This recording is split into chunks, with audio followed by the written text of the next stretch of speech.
Close your eyes, come to me, feel alright. Just dance with me all through the night. Turn it out, close to you. I feel good, 'cause I just know feeling of you. Give it to me, baby. Oh, that's pretty good. Hi Max, how's it going, man? How you doing? I feel good. Hold on. Cooking. Cooking.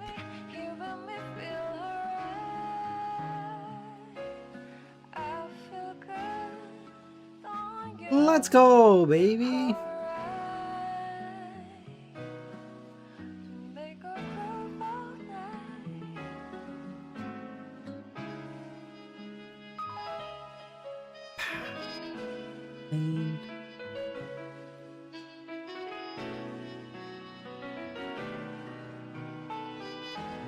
Let me be frank. Let me speak plainly. Let me be straight. Let me be blunt.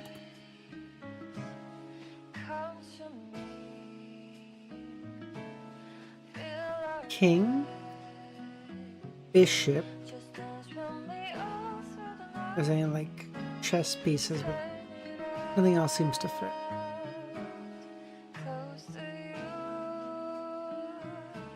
The goal, the mark, the crown, the point. Shit. The point, the mark, the goal, the object. Chris, how's it going, man? How you doing? Jump, pound, bishop, lost cat. Okay, 3 chances remaining. With how am I odds of getting this right?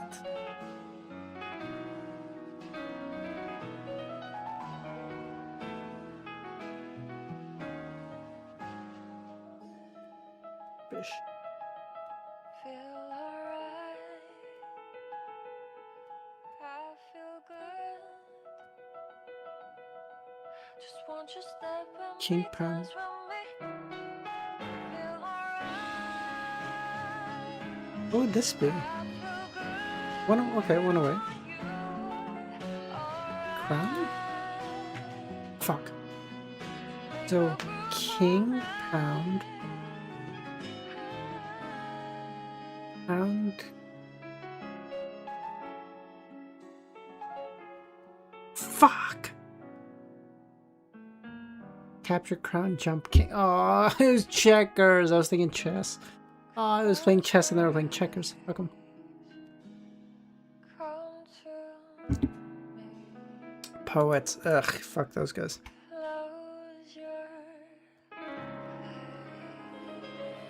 your Valley.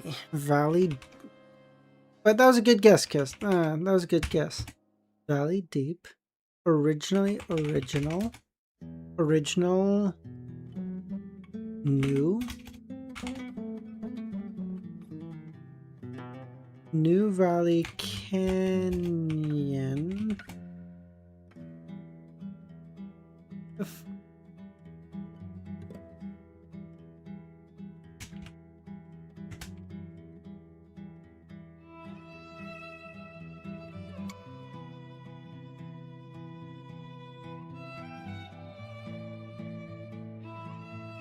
Trench.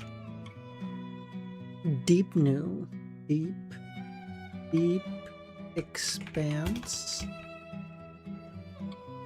New old. Old trench. History. Historical. History Valley. History Canyon. Lore. Lore deep. Queen, how's it going? Long time no see. Lord Deep. Methodical?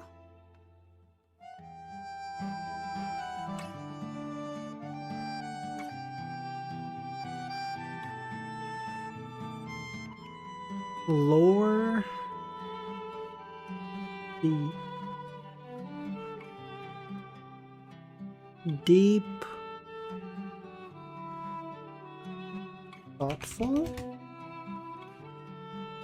Okay, no, it's thinking like literally deep. Don't take the metaphorical meaning of it.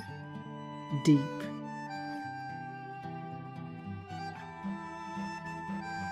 Shallow. Shallow history. Good. I'm excited to get you all in another cult. Yeah. No worries. I'll set it to download for tonight, Queen. So that I'll be ready tomorrow. Obviously, I don't know whenever everyone will be ready to play, but I'll set it to download tonight.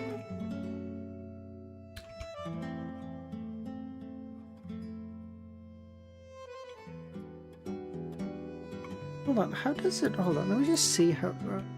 Final Fantasy IV. Let me see how.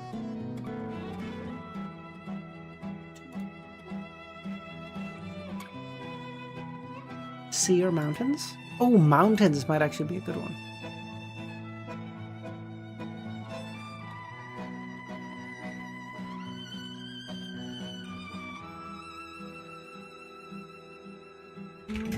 Fantasy. This is 14, right? $25? Or am I dumb?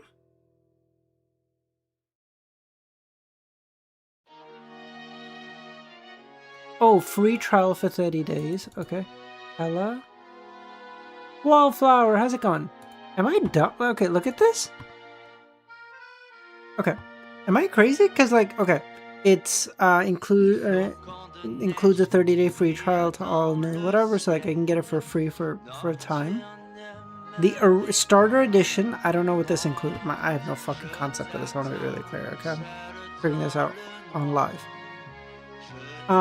Is $25, or I can just buy the complete edition. I don't know what else. I don't know what this is. Okay, is that a new? I assume it's a new expansion or something. At 37. At that point, it would just be dumb not to buy it, right? But buy it, you gotta subscribe. There's a monthly subscription?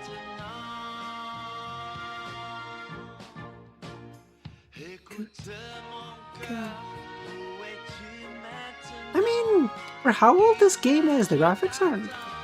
I mean, 2014 is not horribly old. I don't know why. I imagine this looking a lot more dated. It's not horrible. $13 a month? Fucking Christ. Expensive.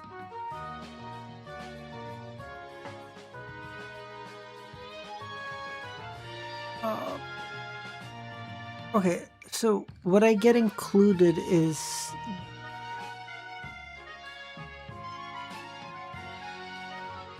Okay, so what I get included is this and then Dawn Trail. How much is just Dawn Trail? Dawn Trail is originally $52. This is an expansion with $52?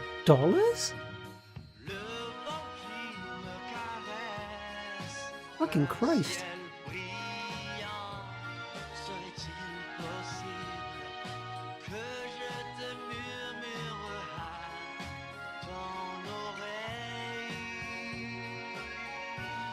Jesus. Wait, mountain.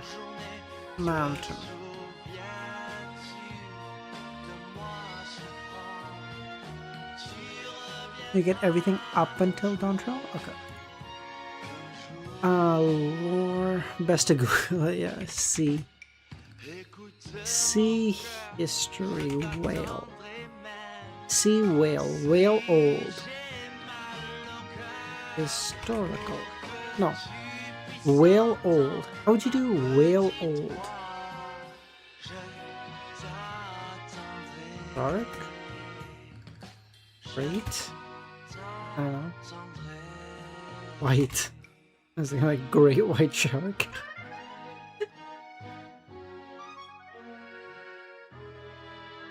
Ancestor? This? I don't know how to... What the fuck do you spell predecessor? That's such a shit word. Predecessor.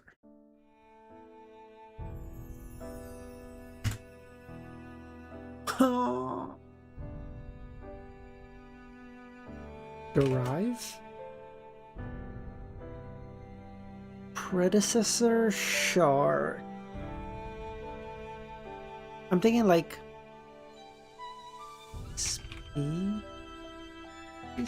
PC client and Steam are separate things. Oh, okay. Hey, species, we got there. Let's go.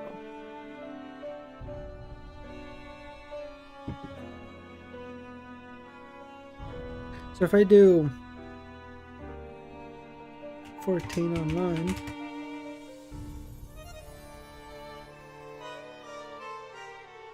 play the free trial up to level 70 with no restriction on playtime. Oh, you're right. Okay, so online. Okay, so if I get it online, I can just play indefinitely up to the level limit. But if I get it through Steam, I have a 30-day time limit. Oh, you're right. Okay.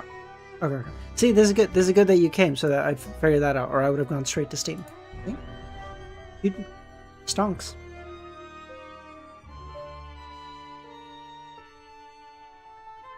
Okay. Can I just take this?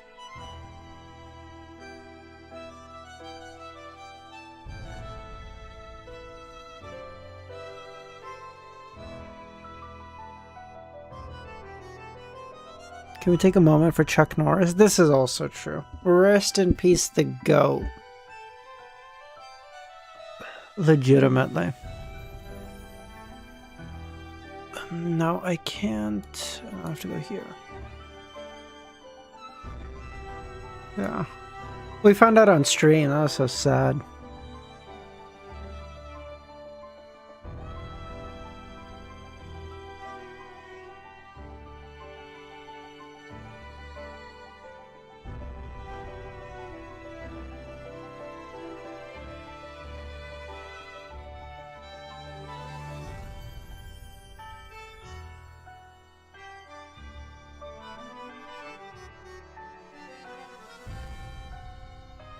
Am I crazy? What's the strat here?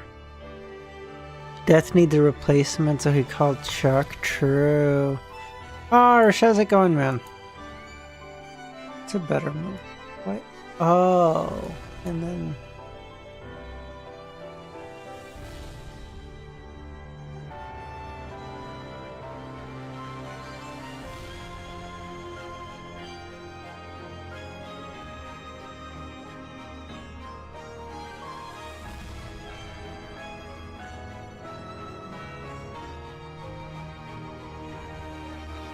Oh, and now he's cooked. Oh my god. That was a cool puzzle. I wouldn't have thought of that.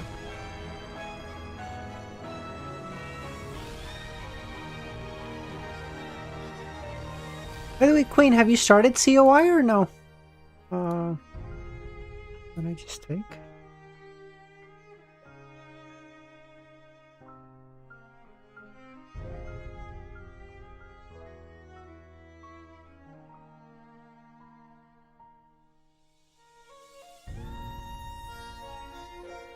Nah, it'll take me a while. Fair enough. As much as I hate to say it, take your time before starting it. I'm not gonna lie to you. There are places that are just legitimately rough, so... Fuck, no, that was a misinput. I didn't mean... I meant to leave that one. Fuck.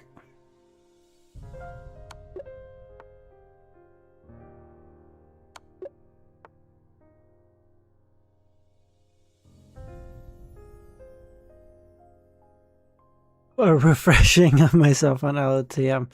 That's actually clever. I forgot so much.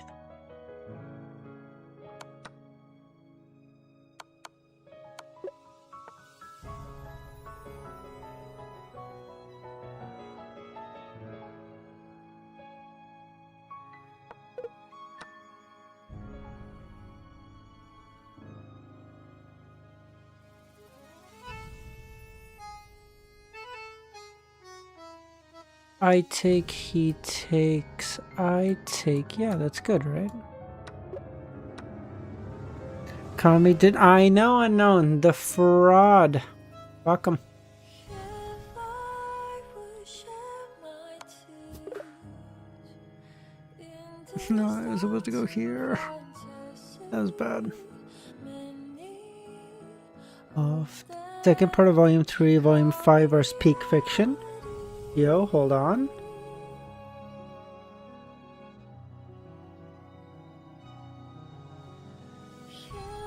I know he's sleeping. What time is it? Time in France.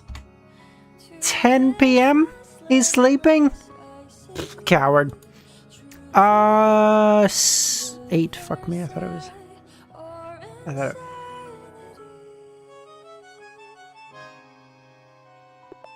Okay. If I get lucky with my next 2 games, or I play good, we get to 800, okay? Is that gonna happen? Fucking doubt it. It is a bit shorter, though. I think it's about 200 chapters shorter, if that helps.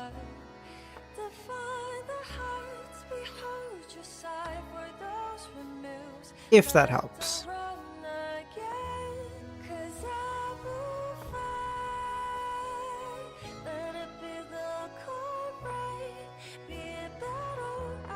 Cannot survive. Her spirit will.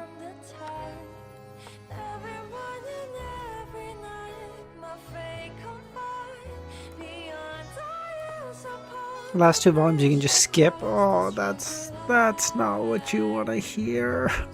Oh.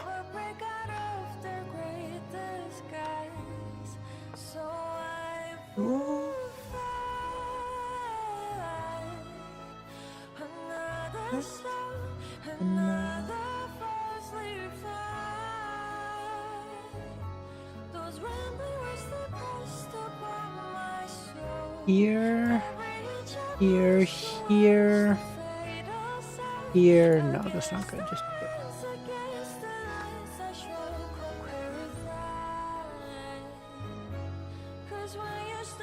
no, he has 2 doubled up pawns. I want to leave him like that. Fuck it. I'm not doing nothing to fix that. Fuck him. I'm gonna push this so his pawns are now just stuck as doubled. Because now he can't push those. And this one, I mean, he can push, but I'm not.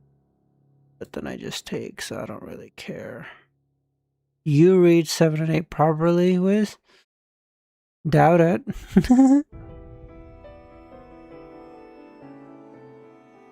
No, I'm just kidding, dude. Do I do anything? This is weird structure. I don't know why he would play this way. Whatever. Because now it's like, what is he attacking, you know?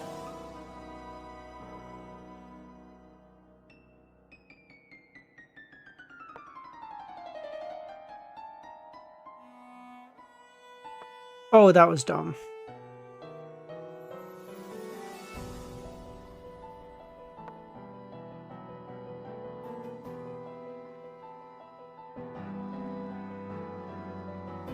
What am I doing?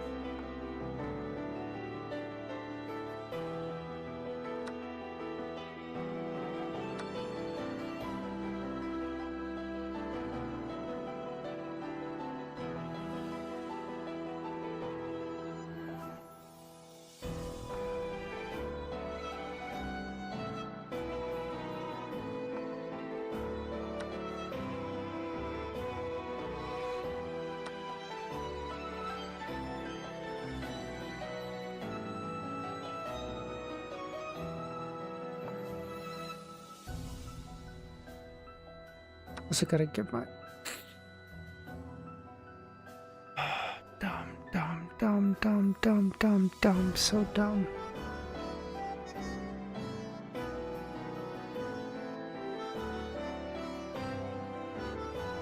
Okay, it's okay. It's manageable. It's only 1 pawn.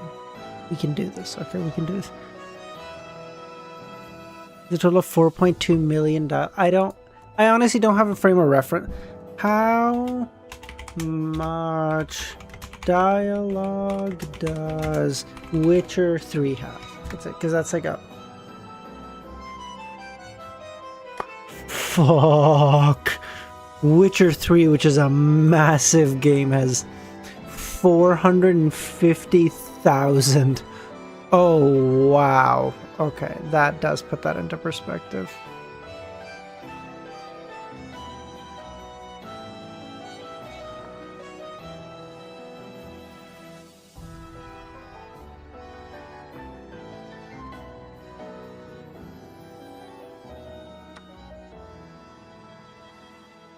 Got him.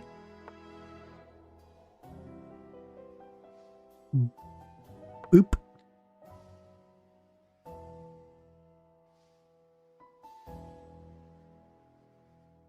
If he doesn't protect him. I have to go to sleep now. It's 3 a.m. here. No worries, unknown. I appreciate you popping by, buddy. Don't sweat it. Go to bed. Losing at chess again? Okay. Really? I'm up a pawn. Okay, so you can suck my dick. I'm not losing. Fuck you. Boop. Let's trade. I like my pawn structure way more than yours, bro.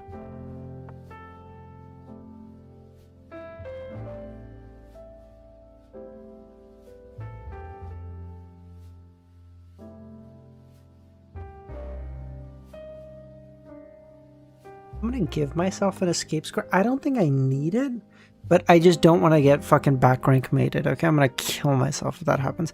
Is COI rough? Does it have some? I'm not gonna lie to you, Queen. It has some rough spots.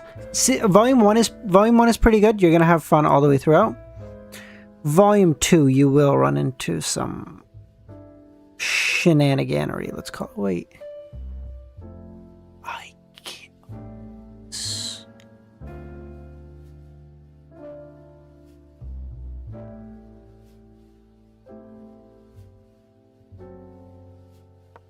I'm gonna do this so that hopefully we can just trade.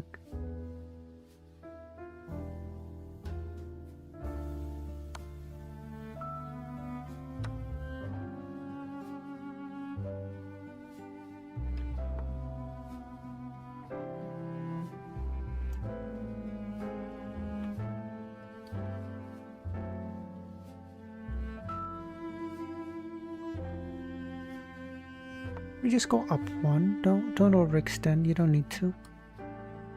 But now I just go back here and I just start pushing, right? Has some rough parts in 1, 3, and 5. But 1, 3, and 5 are better than their counterparts. Oh, I agree. Okay, that part is probably fair. I mean, I can only talk about the 1. 1 is probably fair. I don't know about the others, though.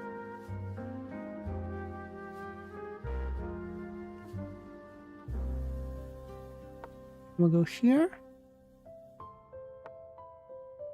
Take. Here.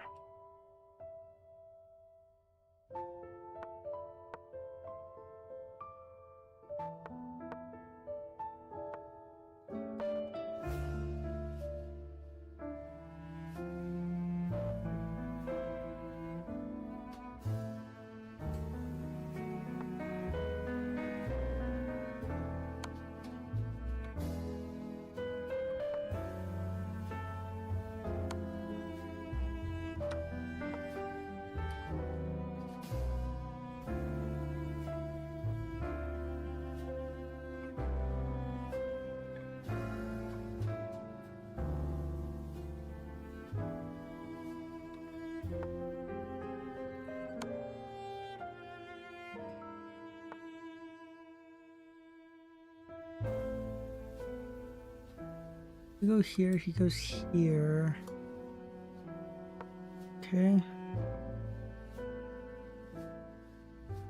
You're here. If I can just...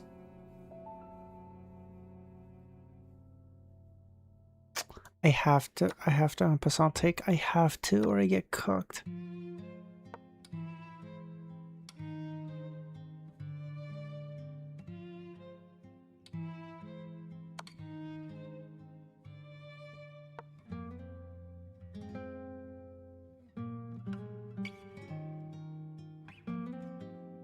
I just have too many pawns for him.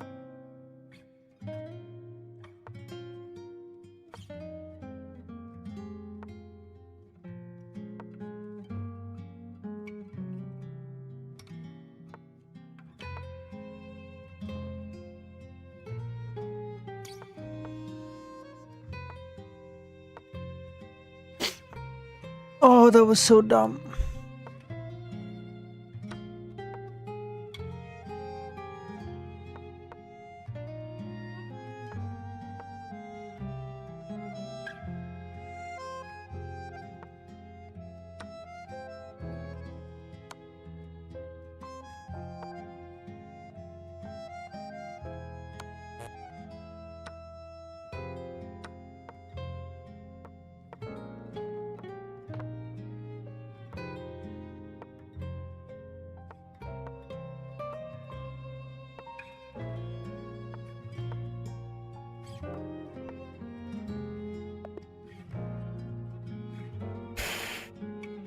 Six seconds! You have to emphasize on no matter what. It's a rule. Sorry, I couldn't. Okay, in that moment, I couldn't. Okay, I had to lock in. Okay, I had to lock in. That's okay. That is not that I had him beat, bro. I had him beat by right.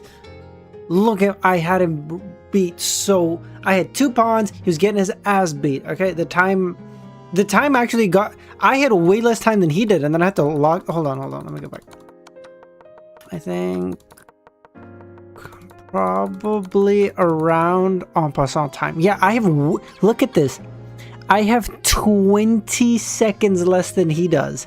And then as soon as this happens, and I spend like 10 seconds, and I go, oh, and then I think I spent like another 10 seconds. Oh, I spent like, and I was like, oh, I really gotta lock in now. And then it was like 2 seconds, just locking in. Okay? Fuck you. I made this shit work. Fuck you.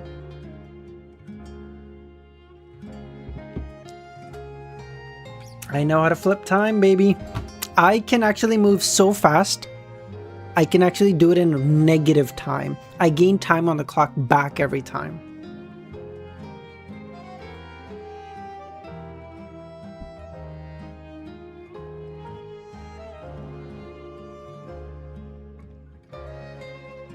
Bro is okay.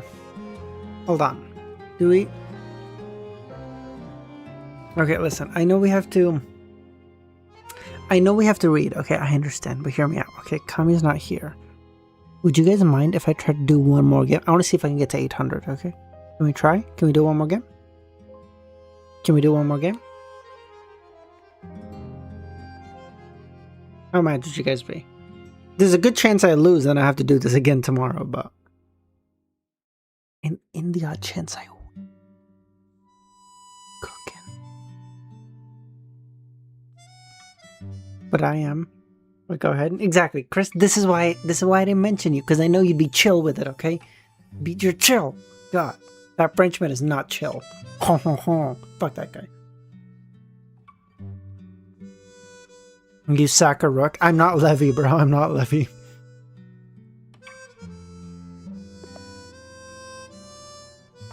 Let's go. Let's lock in. Advanced London every time.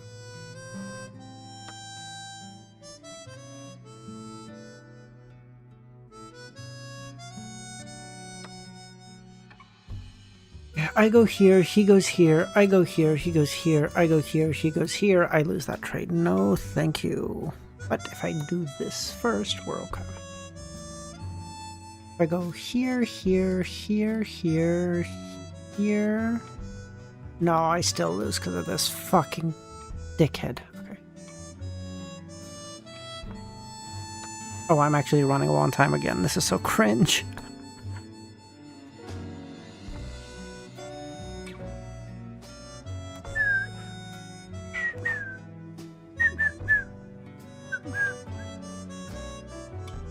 So guys, how's your weekend going? Any plans for the weekend? What are you guys up to?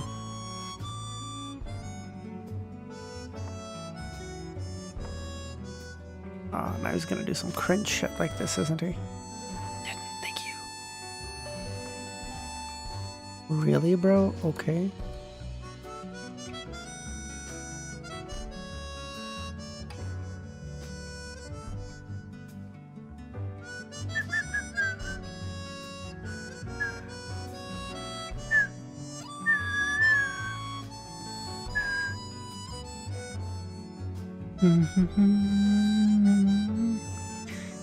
It is kind of disproportionate how many of my games I do win by timeout. I understand that. I want to be clear.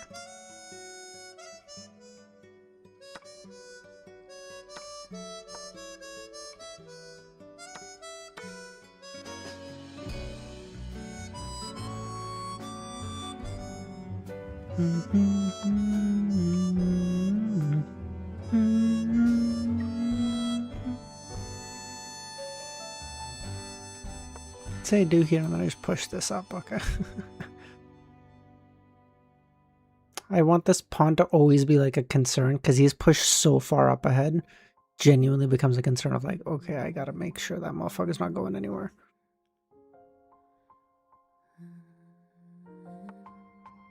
Dickhead. Bang. Yeah. Timeout merchant shall strike again. Okay. It's looking that way, isn't it?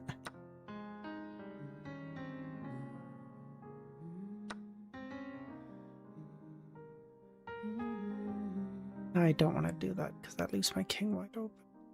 I want to go here. Let's go back here. Back up. Good. Good square.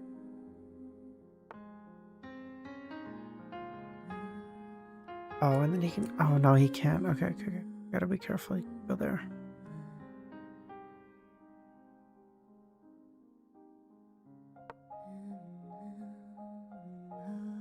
Can't go here. Can't go here. Can't go here. I mean, you can go back here, but I don't really give a shit about the score. YouTube censoring my peak humor. Oh, sorry. That's not protected. Push up here. We can just do.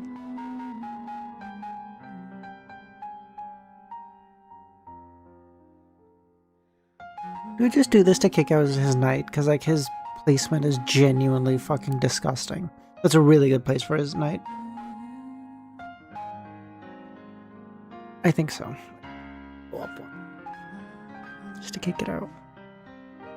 But now this pawn is undefended, so we could... Oh, dickhead. Oh, you bitch. He saw my special technique. He saw through it.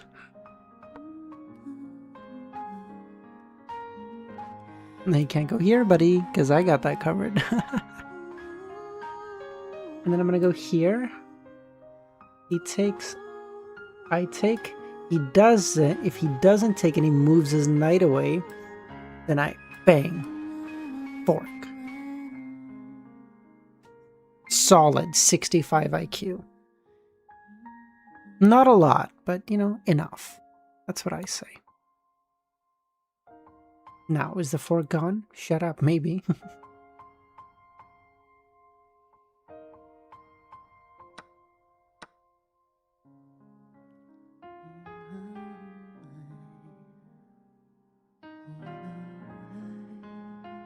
Okay, now I gotta do this to give myself, to give my queen, king an out. I don't want to take the chance of getting back rank mated again. Okay, it is genuinely looking like the timeout merchant might strike. Or there's a chance I genuinely just get fucking cooked. I don't know. Can't take this, can't take this, it's doubly defended. It's doubly attacked too, but...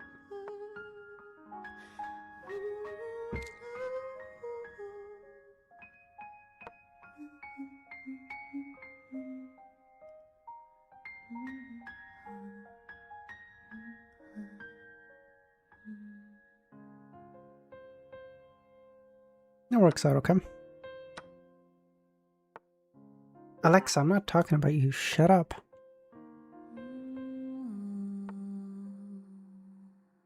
I don't know what the purpose of that is, bro. Okay. Now I think it's time to get my king in. Really? Okay, bro. All that over a pawn? Yeah, sure. Okay. You can do this. Dumbass.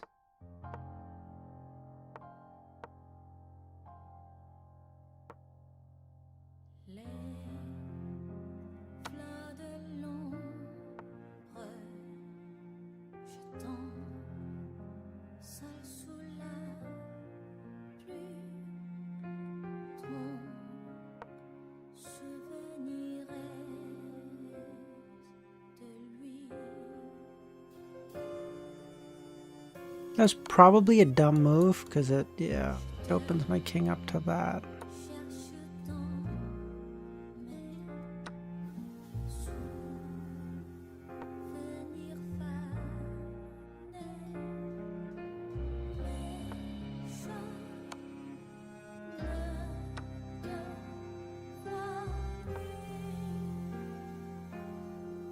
Oh, he's up a pawn. That's not good.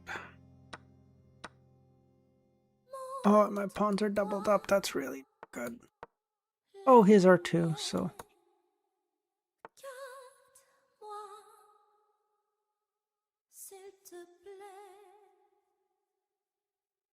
Now, if I move here, he goes here.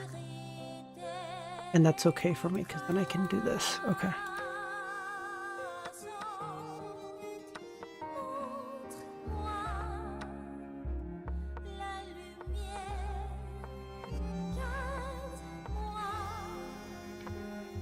Check out, get fucking rolled! Oh, mine lands with a check, yours doesn't, buddy. I'm just gonna check you into oblivion. Fuck you. Got him.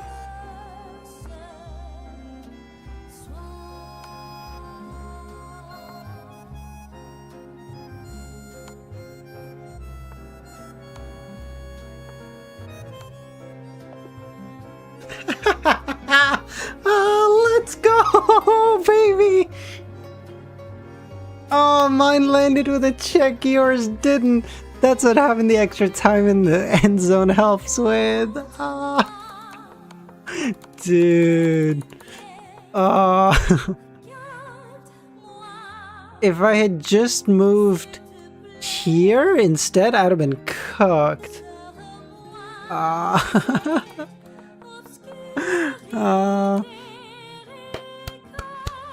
The timeout strikes again, baby! Let's go! Okay, yes, okay, the last game I'm not gonna count as a timeout because I was beating his ass, okay, even before the timeout. And he was up on time, okay? I had to claw that time back. But whatever, fuck you guys, let's go! We're up to the 800s, let's go! That seems like a semi-acceptable, appropriate rank for me to be able to say, like, okay, I'm rated 800. Is it shit? Yes. But it's like slightly less shit, okay? I started off at like 800, so fuck you guys. No, it's people, queen. It's people, yeah.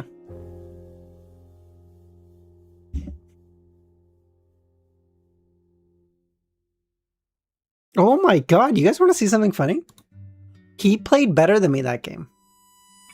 His accuracy slightly higher, his rating slightly higher. Now, our ratings are very close, sure, but he played slightly better. I found more great moves, but he found more best moves. Dickhead. Okay, maybe that was genuinely a timeout merchant. That is something. What would happen if Magnus advanced to Conspirer? Just how good would his chess be? Hear me out here. What if he's already a Conspirer? See, look at this. Even at the end, I'm winning, okay? Okay, I'm right out here. See, that was a good move because I knew he'd go there and I calculated it.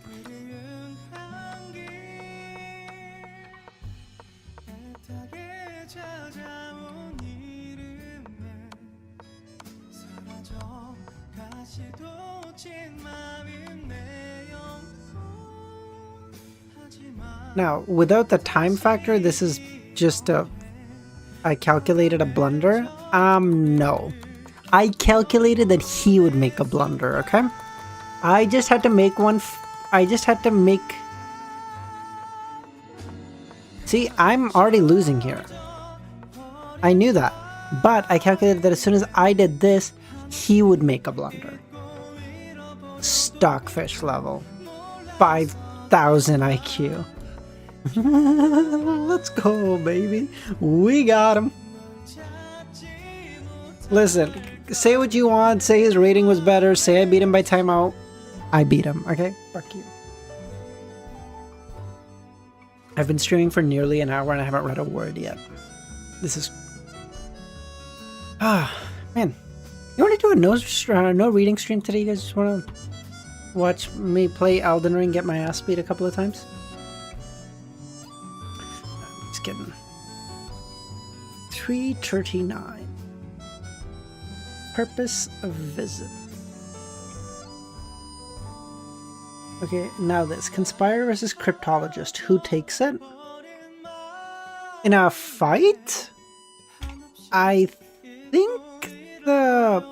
Now, assuming no prep time, I think the Conspirer takes it. Just their one-on-one combat abilities are greater.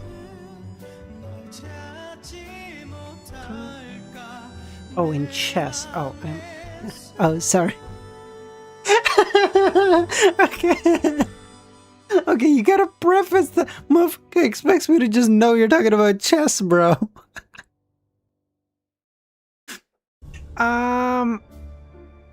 Assuming they both have, let's say, the average IQ of 100 before they start, advancing as a thing, I would think the Cryptologist probably takes it. I feel like IQ doesn't help as much in chess as pattern recognition, which is like 80% of what a Cryptologist is.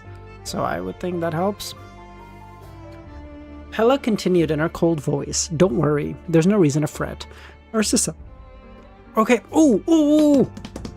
I had a theory, okay? I had a theory. I had my first COI theory. It's been a while, but I had one. Okay?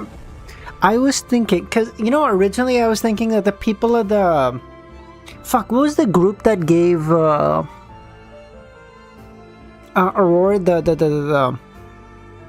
the spell that she was using? Like, what was it had like a silly dumb bitch name or something. I can't remember. It had a name. And okay, whatever. One of you will mention it. Okay.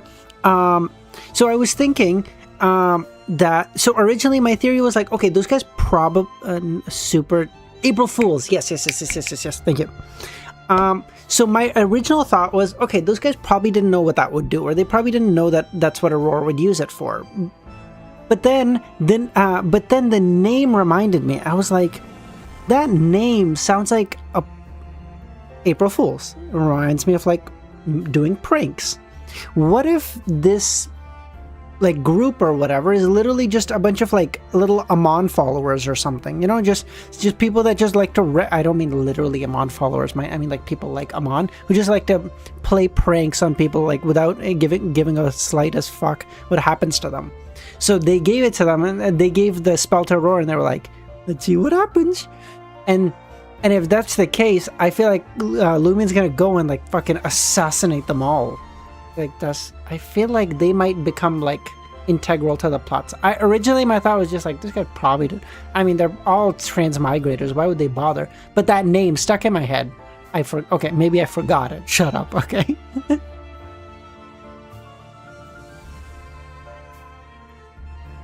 Hella continued in her cold voice.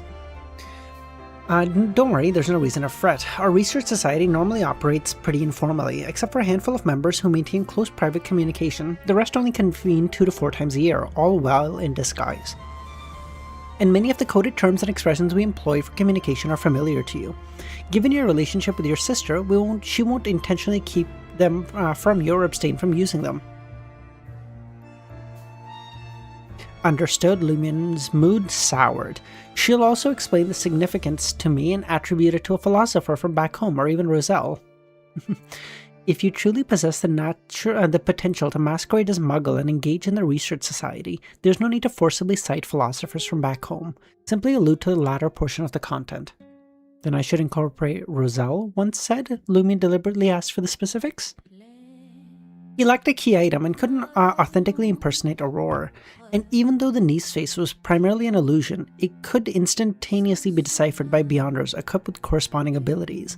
Whether the other party held a rank as low as a Sequence 9 Mystery Prior, they'd discern his non-female identity at a mere glance. Yet he remained determined to give his utmost. Who knew if a chance for transfiguration with diminished negative effects would arise soon? Regarding mystic makeup achieved through the eyes of the mystery prying glasses, it wouldn't provide psychological suggestions, given that the attendees concealed their faces at the gathering. Furthermore, it couldn't alter his gender. Hela then spoke. In the event that you're pressed with an opportunity to enact such a role, make sure to avoid these mentions. You may not possess precise discernment about whether such references are suitable. Keep in mind, other members frequently employ the phrase Roselle once said to liven the mood or offer amusement. I love it. Okay, they're in on the joke too, that like Roselle's just a fucker who took everything. Why does it feel like Roselle's image in this research society isn't exactly favorable? It's not that it's unfavorable, it just assumes a comedic quality. Speaking of which, Aurora appears to do the same. Whenever her spirits dip, she would reference something Roselle said. She tends to loosen up and find herself chuckling involuntarily. Lumion struggled to grasp the rationale of the members, but he refrained from further probing, recognizing the necessity to feign ignorance. If the opportunity arises, he intended to seek Franca's insights on the matter. While participating in the gathering, keep in mind to listen more than you speak. If you lack confidence, avoid delving into profound discussion. Should others delve into the past, if possible, shift the focus and maintain a patronizing tone, emulating Muggle's traits and characteristics. This guise, however, remains a surface-level ruse, Lumion said. Your society houses Beyonders adept in divination and keen intuition. They could easily discern I'm not my sister. To begin with, most of us are unaware of the realities of our fellow members, impeding our capacities for efficacious divination or prophecy. Additionally, with my understanding of your sister, I employed an artifact to divine her state, yet I couldn't ascertain life or death. It was akin to confronting a formidable anti-divination barrier. What? Lumion was caught off guard. As per Madam Magician, Aurora hadn't entirely died. A possibility of a revival persisted, her soul shard sealed by Mr. Fool, thereby rendering conventional divination unable to circumvent the seal. A potent anti-divination effect was at play. Perhaps this stems from the fact that a fragment of my sister's soul has been specially preserved with me, Lumion said. What a pity. Post Hela's analysis, he harbored the conviction that he could seamlessly stand in for his sister within the folds of the Research Society. He yearned to do so. This way, not only could he aid Franca in her operation, but also safeguard her from solitary risks. Together, they could operate, one in plain sight, the other in shadows, ensnaring their adversary quickly. Kami, the bomb arrived! No, I'm just kidding. Hey buddy, how's it going?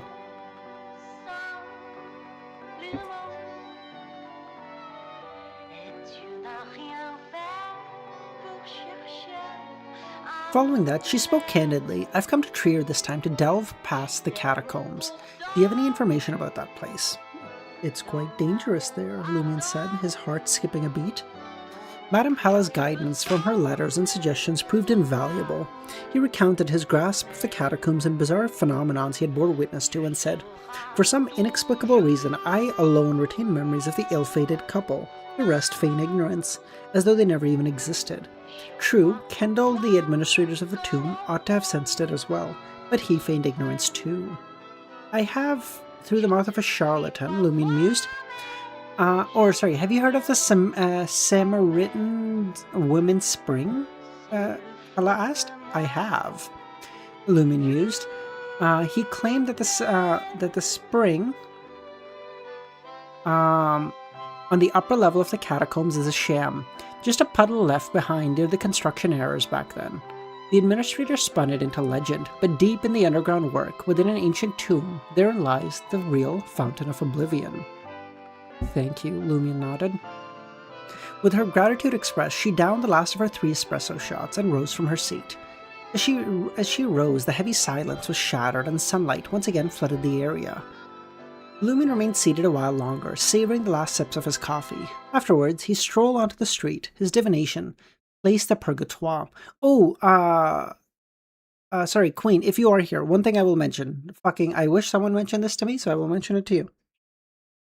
There's a lot of French in this, okay? There's a lot of French. It's like several times a chapter. There'll be words and phrases in French. And it exists, yeah. I couldn't think of anything nice to say after that.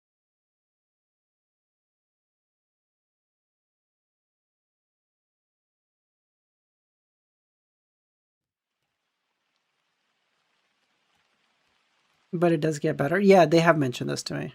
I have yet to see it though. Come to me. Feel alright. She was here earlier, Kami. I don't know if she's still here. Just dance with me all through the night.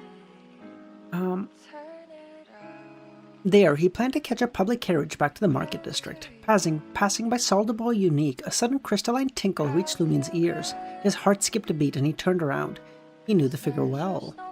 Draped in a delicate pale white fishnet dress, the figure sported a small circular hat with silk flowers. Leia, Bureau 8's Leia, Lumien recognized the person.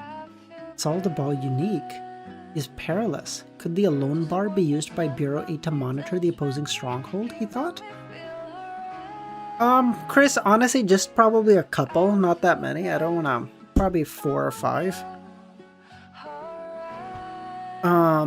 I'll be honest. I'm like, I don't know why, I'm like nauseous today. Like, I'm not unwell. I'm just nauseous, and I just... yeah. Returning to Salle de Ball Unique. No. No. Lumien found himself summoned to... some chapters need to be read together, starting up at 347. Okay. So if I can, I'll try to get to like 340. And, sorry, Chris, do you know roughly when until I have to read to? Like 347 to... Yeah, I appreciate it, Unknown. I'm not unwell, like, I'll be okay. Just, like, I just genuinely feel like I woke up and I was just nauseous. Lumien found himself summoned to 11 Rue de Fontaine by Martin. Inside a room adorned with bookshelves, Martin greeted Lumien with an energetic smile. Franca mentioned your vengeance is complete? Yes, I've killed Guillaume Benet. Thankfully, Franca, Jenna, and Anthony Reed I hired. And Anthony Reed, a broker that I hired, assisted me. No worries, Unknown. Go to bed, dude. Lumien spared no detail about the participants. There was no need concealing it. He relied on Christo and their pets to communicate, after all. 355, give or take. Okay. I'll try to get to like 345 if I can. And then we can do like 10 chapters tomorrow. That'll do. You've exceeded my expectations in terms of efficacy. Franca didn't delve into the specifics. Can you give me an overview? Lumien held nothing back when it came to the Sinners organization, elucidating Benet's abilities and detailing their impacts. What do you reckon Benet's strength is equivalent to in sequence? Sequence 5. I've summoned you for a purpose, Martin said. A mission. What mission? It's quite straightforward. Make your way to Mechanical Cafe in Quartier de la Opera. I posted a bunches, thank you. And establish a contact with a literary arts group named Black Cat. I lack any artistic inclination, Lumien nodded. None is needed. Your role will primarily be to sponsor and befriend one of the members. His ancestor boasted an aristocrat title of a count, a fact that he's quite fond of calling himself that. Right, his name is Poofer Sauron. The Sauron family! Let's go, my goats! Okay, let's try to do 6 chapters then, and then we can call 6 more chapters, so 7 total. Okay, so that's not even a short stream. I don't feel bad anymore. I'll be eating some... I'll be back later. Sounds good. I have no idea. That dish sounds, by the way.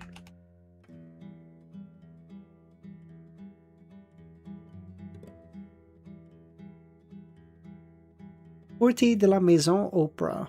The street was famous for its array of sweets and colorful candies on every corner. At the end of the street stood Mechanical Cafe. From the outside it looked like an ordinary place, and even peering through the window glass there was no hint of its mechanical nature. The black triangular sacred emblem on the weighty wooden door was the only reminder of its identity. Lumien pushed open the door, but it resisted as if locked. After a moment of observation, he pulled the doorbell hanging by the window. Amidst the chiming, Lumien caught the soft clink sound of metal as he watched the door open. A mechanical arm extended from its rear, reaching all the way to the bar counter like an ornamental display. Raclette? What the... Fuck is...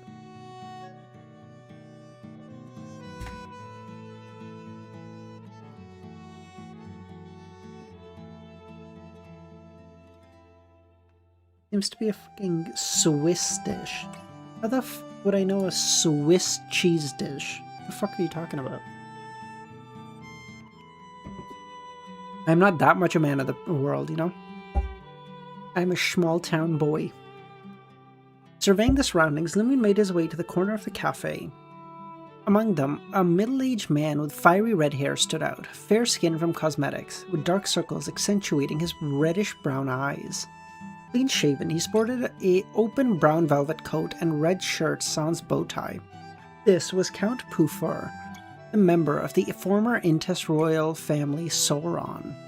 Having inherited a substantial fortune from his father, he hadn't ventured into politics, military, or trade, instead moving through various artistic circles as a literary critic. Are you Count Pufur? Alright, bye, Queen! Are you the friend Martin mentioned? Sauron said. Yes, C.L. Dubois, Lumion said, as pulling up a chair. Not bad at all. You're quite the beautiful friend, Pufur said. Among literature, oil painting, sculptures, poetry, and music, what is your preference? Novels, Lumion said. Anori, the author with the most literary eloquence in recent times, Pufur said, leaning back. The author who delved into the realm of erotica, forgetting that the essence of writing is to explore human nature. Lumion recollected Aurora's assessment of this novelist. Initially, Honori's work had explored love as a means to understand humanity. But over time, the focus shifted, consumed by the...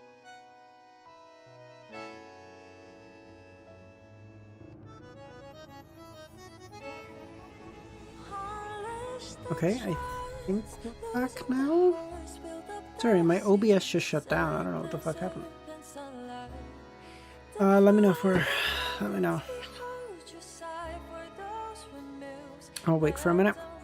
Gotta call your ISP and cuss them out. Bro, it's generally pretty good, okay? It's generally pretty good. Hold on. Give me 2 seconds.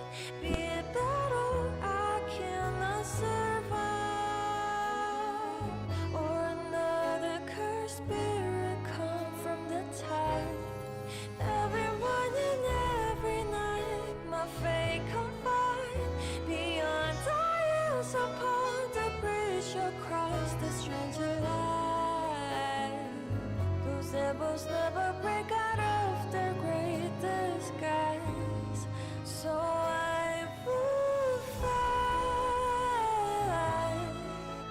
another song, another falsely find. Those rambling words they pressed upon my soul. Every inch I marched towards the fatal side, against the winds, against the lights I shall conquer a line. 'Cause when you stop to dream, your heart... Are we okay? The internet devil is hitting the community hard these days. I know. I'll wait for like another minute before I start, just because I don't... give it a sec.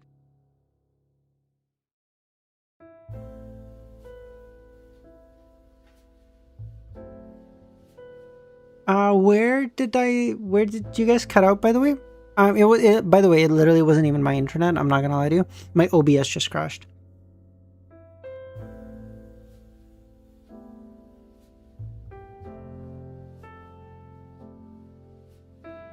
I'm good. Okay. Gradually, the mechanical elevator descended. Honori the poet. Okay.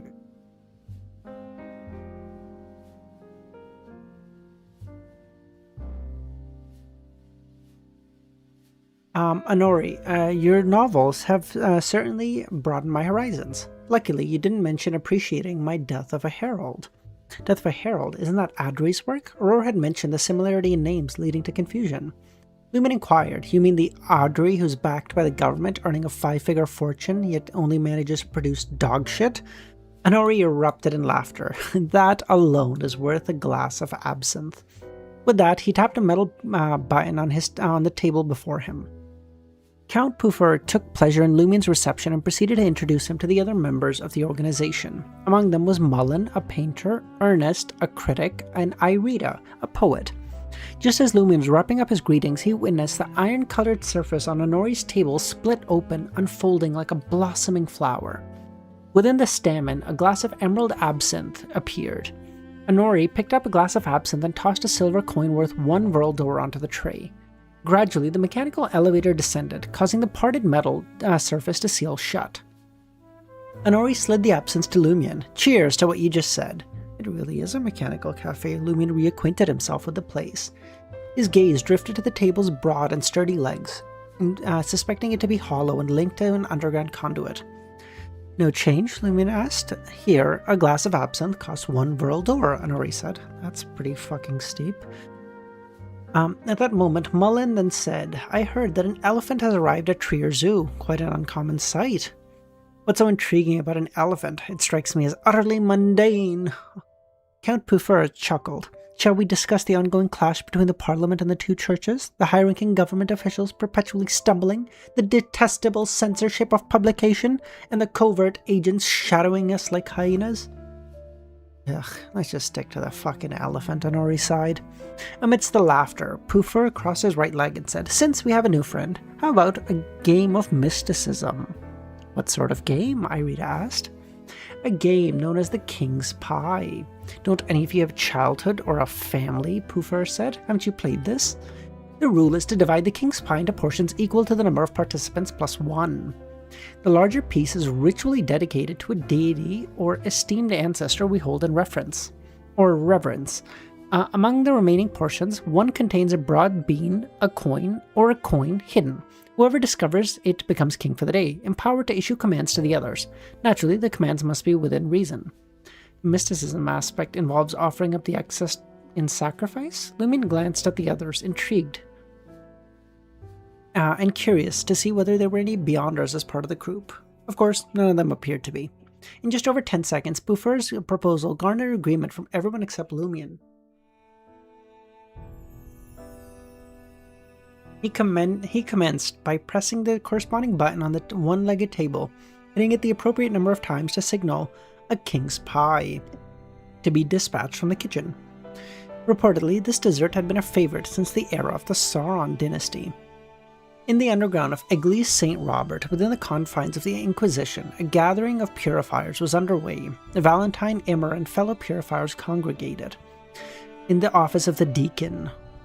Dressed in a light gold shirt, Angome raised the dossier in his hand. "We verified the body at 50 Rue Vincent to be that of Guillaume Benet, the former wanted padre. Ensure that the police headquarters takes down the wanted posters." Sporting a blue coat, Valentine looked at Angome and asked, "Deacon, have there been any developments in the investigation into Benet's killer?" "No suspects for the moment," Angome said. "What we can ascertain is that there were clear signs of incineration. It is likely that he succumbed to a demoness's curse." "At least a Sequence 7 hunter and a demoness? That's a weird combo," Immer said. To his knowledge, those who followed the demoness path were affiliated with the demoness family, for a formidable secret organization.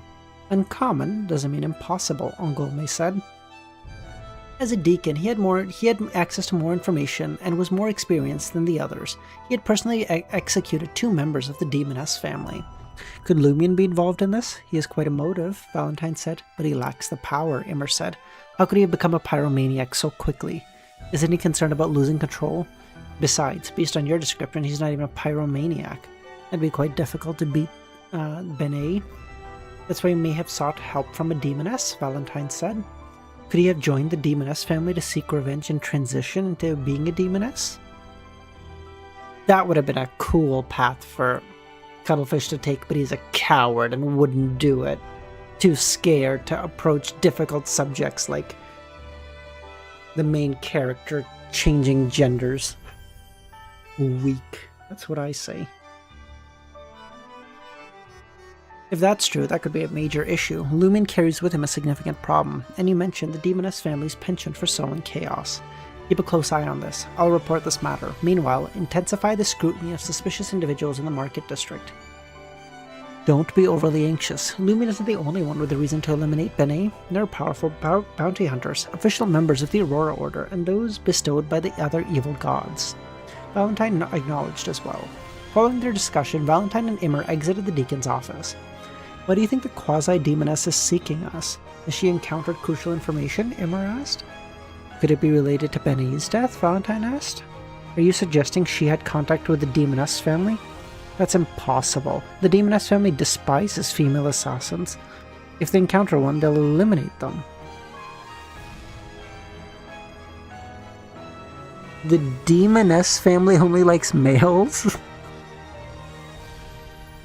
Oh, that's... Oh, God. The jokes write themselves, really. It's like $30 a glass. Depends where you go, man.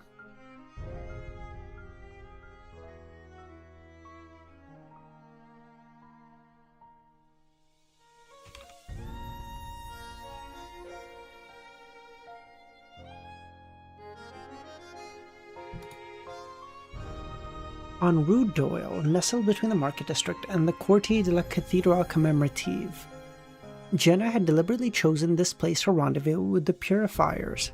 The individuals frequenting this place had little connection to her former life, and the likelihood of being recognized was slim. Nonetheless, her presentation remained faithful to a certain style. Clean, radiant, and filled with vitality, an image distilled from the bishop's sermons. A sun talisman dangling around her neck, accentuating her yellow-brown hair that was neatly tied up.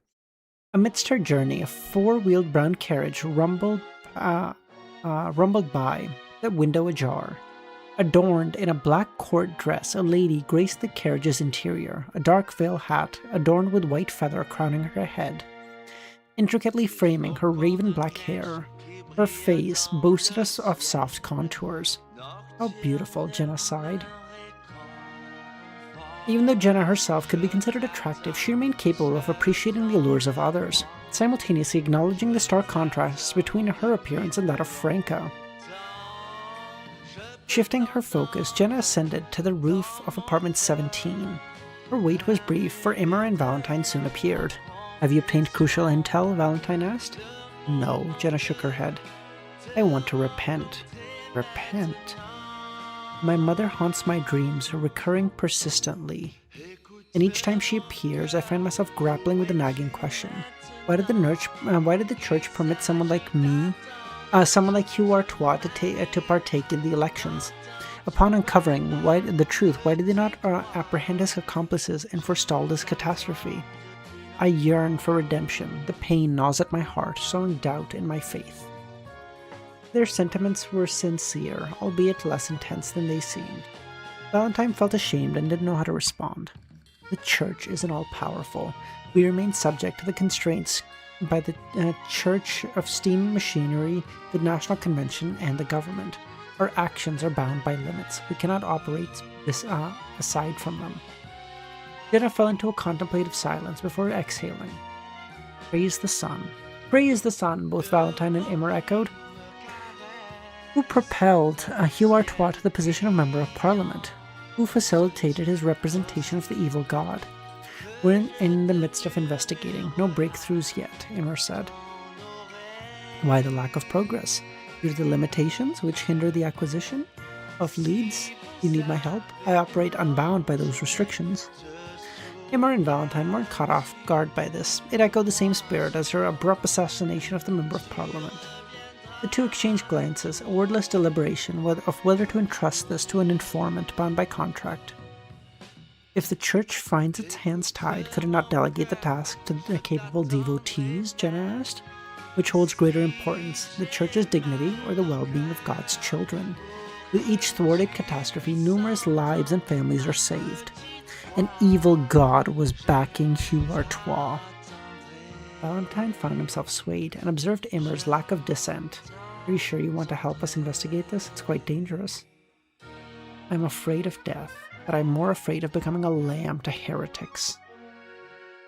In the course of our investigation, we've ascertained that Hugh had close ties with General Philip, Certain covert activities trace back to him, but Philip had succumbed to illness last year, resulting in the loss of leads. The other backers either vowed their allegiance to General Philip or deemed him an asset worth their support. Their involvement in heretical belief or secret organization remains unverified. What about Philip's family? Jenna asked. What of the heretics who encircled Hugh Artois? There's nothing wrong with Philip's family, Valentine responded. We've apprehended only 2 heretics affiliated with Artois' campaign. Their roles were inconsequential. The individual with most importance opted for suicide when escape became unfeasible. His fanaticism stymied our quest for leads. We've eliminated 2 branches of the secret organization, the Order of All Extinction.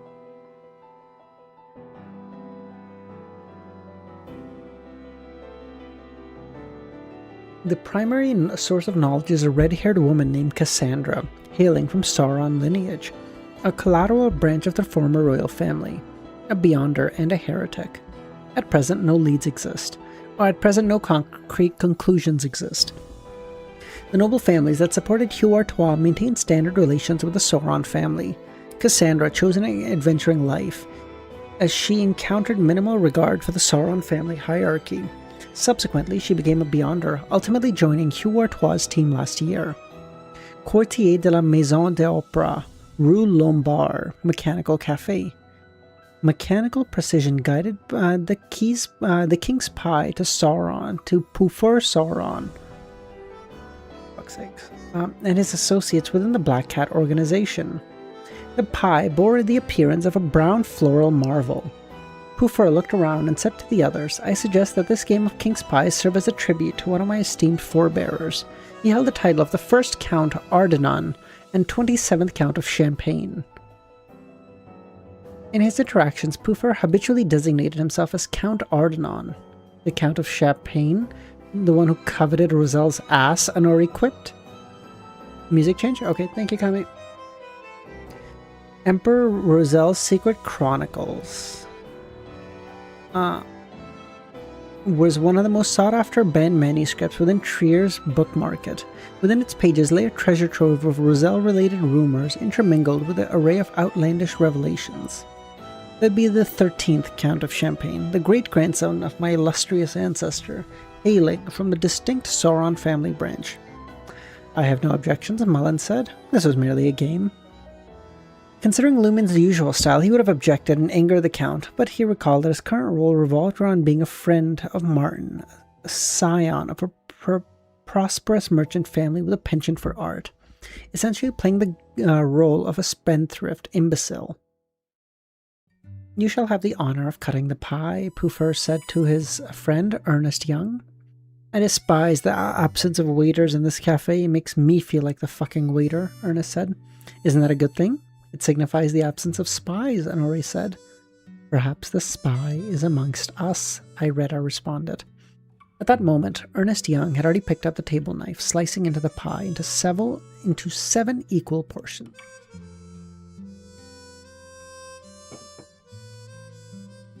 Pufur had positioned one of the king's pie slices near the plate's rim. His voice soft. To you, member of the mighty Sauron family and the great Vermoda Champagne Sauron. Pufur repeated the incantation thrice. Lumen couldn't help but note that in the cafe, bereft of waiters, descended into the amplified hush, akin to that of a sermon. After offering the excess portion to Vermoda Sauron, Pufur raised his gaze to Lumion. You are the guest. You shall be the first to choose. Without hesitation, Lumion extended his hand to the king's pie closest to him and said, Switch. At that moment, Termi Boris's voice echoed in Lumion's ears. Switch. Let's go, Vanitas. Vanitas for this shit? Goddamn, alright.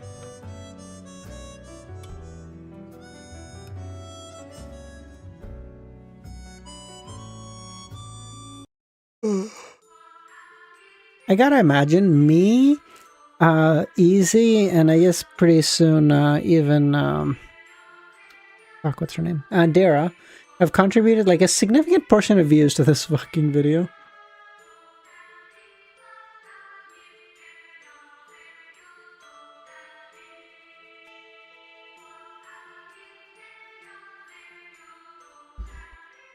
fright.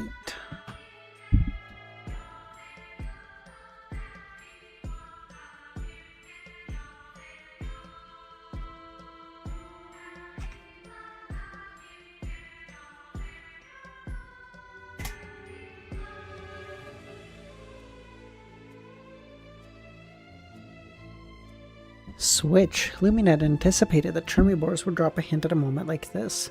Whether this angel aimed to use the opportunity to set a trap or something else, or if he simply sought to avert any trouble from befalling his vessel at this time. It was clear that this seemingly unremarkable game of King's Pie concealed some profound hidden hazards. When Count Puffer brought up the mystical aspect, Chris, if I had to bet money, he's not even halfway through.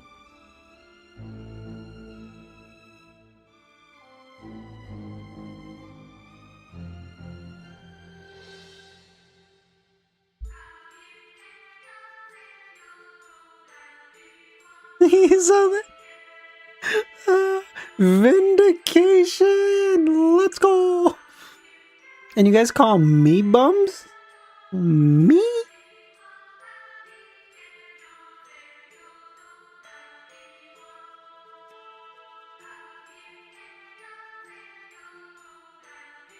To his astonishment, the issue proved even graver than he had imagined. It prompted an angel to believe that Lumion, a dual sequence 7, was incapable of handling it. Like 30 chapters and hit the greatest solving streak known to man, the GOAT. As these thoughts raced to Lumion's mind, Lumion struggled to fathom Chermiboris' motives. All he could do was extend his hand and nonchalantly select one of the remaining 5 slices. This time, Chermiboris didn't intervene. After that, Honori, Mullen, and Young and Irida all acquired a slice themselves. Seems like it's mine. Puffer leaned in and grinned, seizing the slice of King's Pie he brought to his mouth and took a bite. Lumion followed suit. After a few bouts, Puffer chuckled and said, "Looks like I'm king today."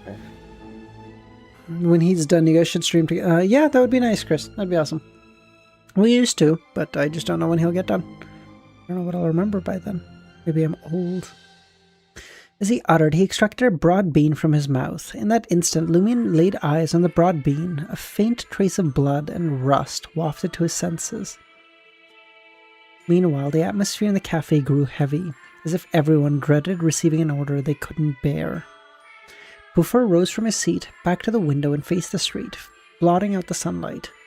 Step outside the cafe to declare to the passerbys, "I'm dog shit," a mischievous smile fixed on his face. Puffer said to the novelist Honori. Honori, who had been on edge, let out a sigh and said, "Sure thing." The portly man rose from his seat and hastened to the door, grappling the handle nestled in the side wall. Amidst the grinding noise and faint clattering, the arm suddenly tightened, its grip dragging the door. Honori ventured outside and directed his voice to the pedestrians. "I'm dog shit. I'm a piece of dog shit raised by a sow. My whole family is dog shit raised by sows." The passerby stared in astonishment, bursting into a laughter. After cursing, Honori returned to Lumion and the others. "You've got impressive mental fortitude," Lumion compelled himself to rephrase. "You're really thick-skinned. Whenever I'm stuck in my writing, I'll curse myself out on the balcony. It's quite easy." "You writers do have your peculiarities," Lumion was reminded of his sister. Honori took a sip of his absinthe and resettled himself. Count Puffer looked back at Mullen and said, "Slap Irida." Mullen, relaxed in his seat, not opting to rise, leaned forward and slapped Irida. Irida's remained unperturbed. Here, he merely drew another puff of his pipe. "Irida's a guy? What the fuck? As a poet, I must learn to relish the malice around me," he smiled, finding joy in malice. What a poetic youth. Or poetic young middle-aged man, I suppose. Puffer shifted his posture and said, to Ernest Young, "Express your loyalty to me." When the Black Cats convened, they often engaged in a variety of audacious acts.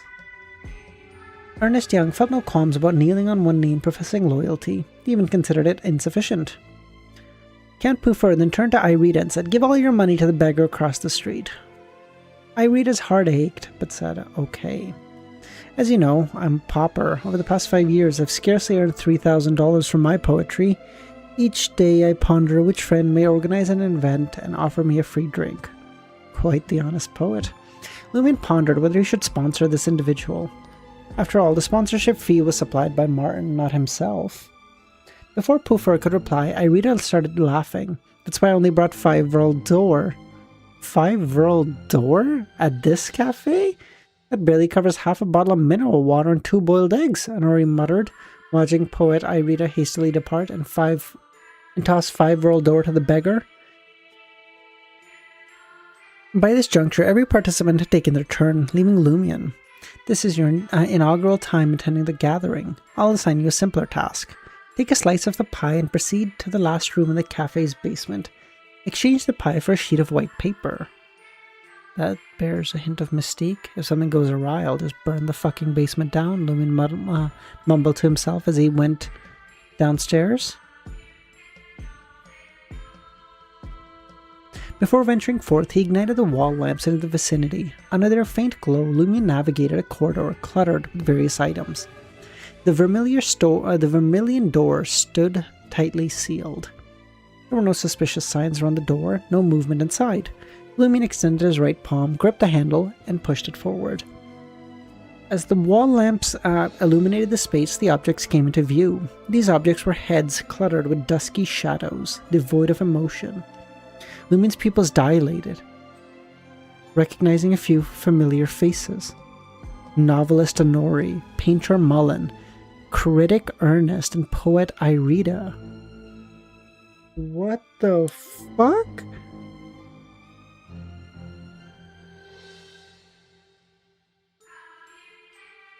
What the fuck are we talking about? Just before conjuring a fireball, Lumion forced himself to steady his nerves and discern the situation. The lacked the pallor of the deceased. The room was bereft of distinct scent of preservatives. Lumion reined in his reaction and scrutinized the scene and realized there were wax heads that had been taken down, resembling melons. Is this mission meant to startle me? If not for Chermy Boris, how could such a prank perturb me? What's so mystical about this? Lumion ruminated for a moment before placing the pie on a wooden shelf and extracting a piece of white paper from one of the wax's heads. Upon returning to the cafe with the paper in hand, he was met with smiles from everyone. Poofer nodded. You executed your mission admirably. What if I didn't? Lumion thought. Those wax heads seem so lifelike. They stopped my heart. This serves as the Count's welcome gesture to every newcomer. He's rather fond of collecting wax figures. Each individual he acknowledges receives an invitation from a wax sculpture to immortalize their head as art. It's almost as if your heads have been given to the Count, Lumion eyed the others. After delving into various rumors circulating the novelist circles and offering 2,000 Vrildor to sponsor the Black Cats, Lumion took his leave. As he departed, his gaze inadvertently swept over the tables. Abruptly, Lumion's pupils constricted, observing that the others had unfinished pie on their plates, while the white-glazed porcelain plates that had previously held a pie was now empty. There should have been a slice of pie for the family ancestor, and yet it was gone. Lumion, perplexed, couldn't help but ask, I recall there being a slice of the pie left. I ate it, Poofer chuckled. Oh, is that so? Lumion smiled. Turning away, he exited the cafe and the smile on his face waning. Poofer had only taken 2 bites of his slice.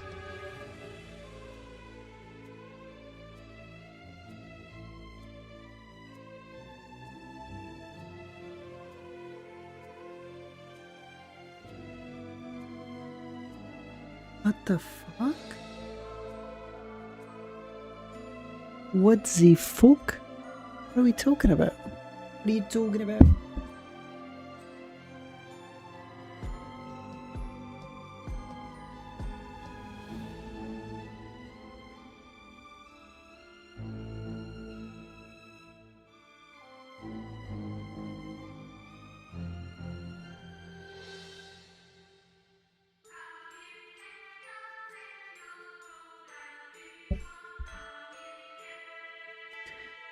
As Lumian strode down to Rue Lombard nearest the public carriage, a sense of unease settled over him. Tell me, Boris, why did you make me choose the slice without the bean? What if he had consumed that broad bean and became king? The entire incident had some unsettling details. The outcome appeared unremarkable. It's hard to discern whether it's related to mysticism or powers.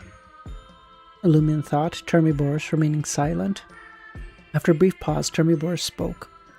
Next time, you could consider defying the king's orders. What if I chose to disregard the order? What if I indulged in the king's pie instead of placing it in the room?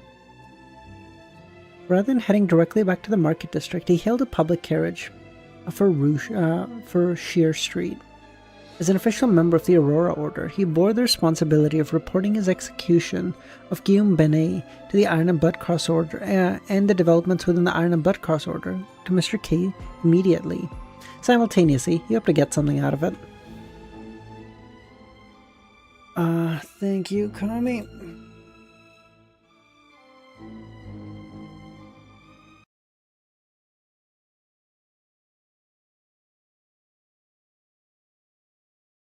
Ugh.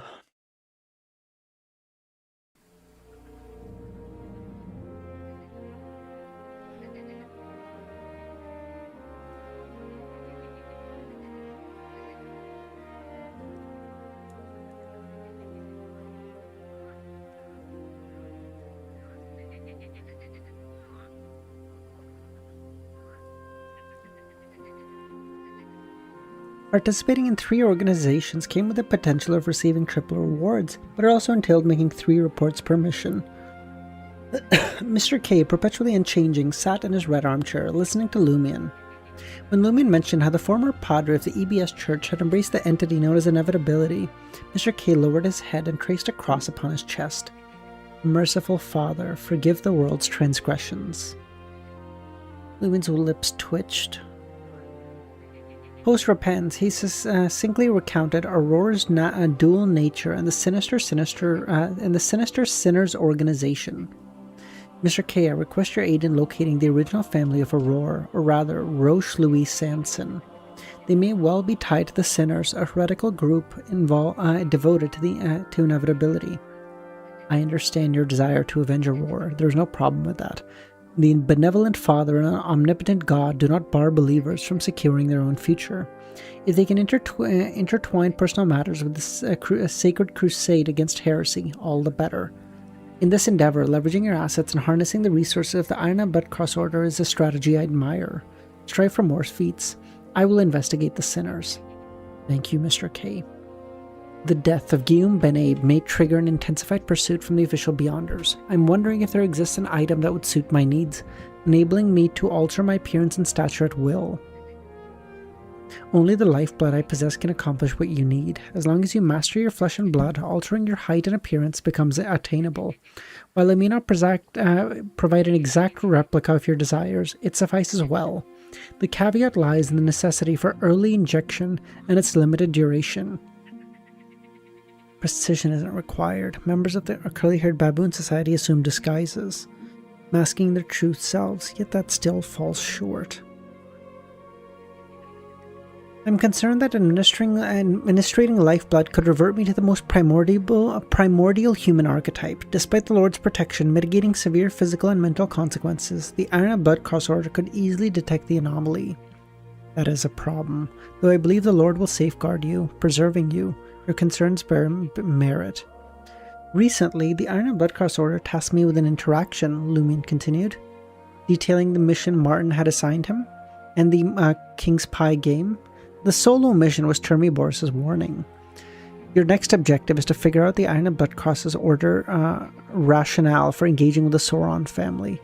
Are they coveting their inheritance, or a consideration for a collaboration? Yes, Mr. K.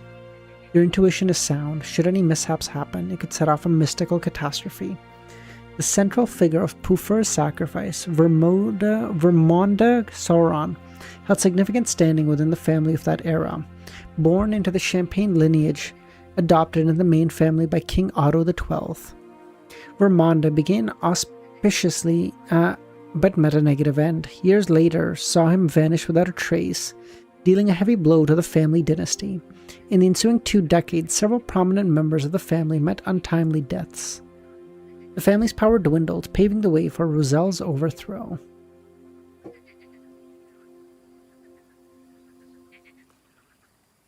I feel like if we're dealing with the Sauron family, we're eventually gonna get to meet Sauron Einhorn Medici, because he's still alive, right? They're still alive? I don't even know how that works. Apartment 601. Jenna, having gleaned some insight from the purifiers, sought Franca in hopes of sharing her findings. Franca? She called, tapping on the door. I'm here, come in, Franca said. Jenna, who had never entered Franca's bedroom, hesitated for a moment before pushing open the door. A burst of amazement brightened her eyes as they fell upon the intricate apparatus nestled against the wall. A contraption of myriad of interlocking gears, cylinders, levers, crankshafts, and screws. What is this? A 3rd-generation difference engine, modified, a sort of analyzer. It's a truncated version, simplified and miniaturized. The actual one wouldn't fit in my room. You really are a believer of this god of steam and machinery. Sometimes, Franca chuckled. Jenna scrutinized and lingered on the so-called analyzer. What do you... it wasn't long before Franca ceased her typing and the analyzer's mechanical appendage set the second typewriter into motion. What are you doing? Jenna felt illiterate. When the coding remains consistent, the contraption can automatically decode telegrams and codes for me. Though the metallic fingers link to the typewriter's keypad, through the metallic fingers linked to the mechanical writer's keypad. It provides the corresponding letters shaping the intended word. In essence, I can directly read the contents of a telegram, no need to laboriously decode the message I receive, saving me considerable effort. Likewise, I can draft telegrams in standard language, and the machine will automate them for me. But what's the purpose? Purpose? To simplify telegram conversations, make it something mundane and routine. But admittedly, it does take some paper. Telegram conversations? Exactly. A friend of mine in the lone military agreed to share the information Anthony Reid seeks during that time frame. We had a brief exchange. While Franca could easily request the information from Madame Judgment, she preferred not to burden her Major Arcana card unless necessary.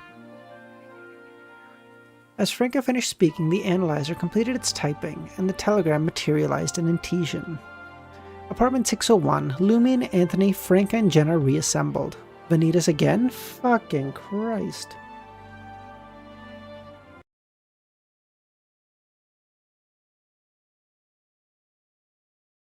I have received response. The lone military's official report on the encounter. No such battle occurred. No such battle. Anthony's eyes twitched.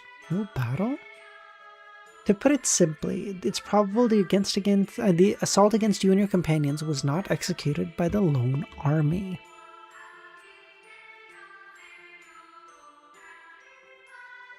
Lubid's getting another cursed artifact, I guess.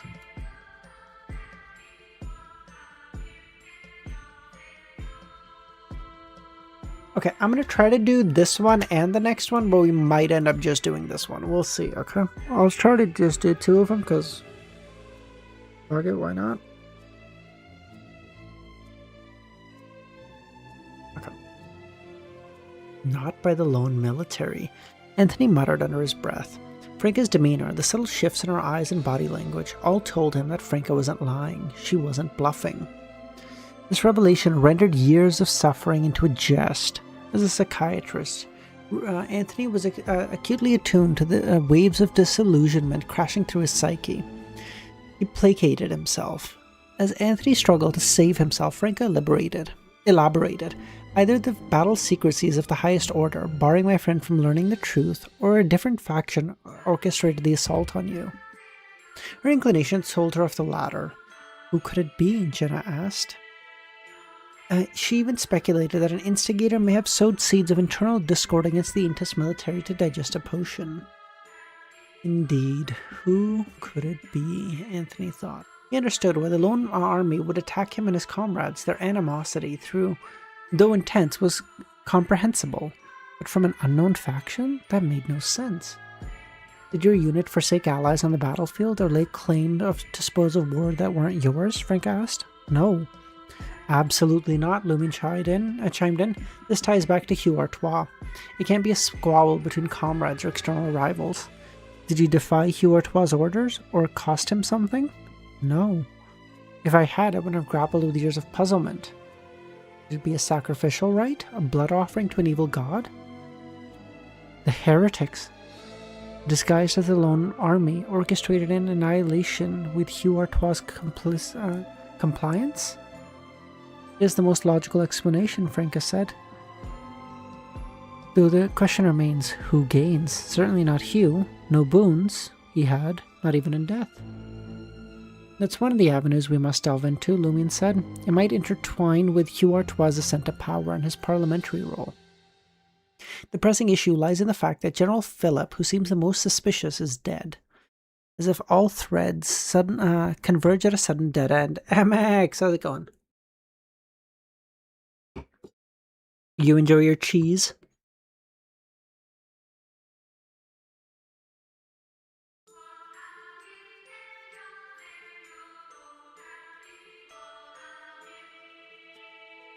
A preemptive elimination?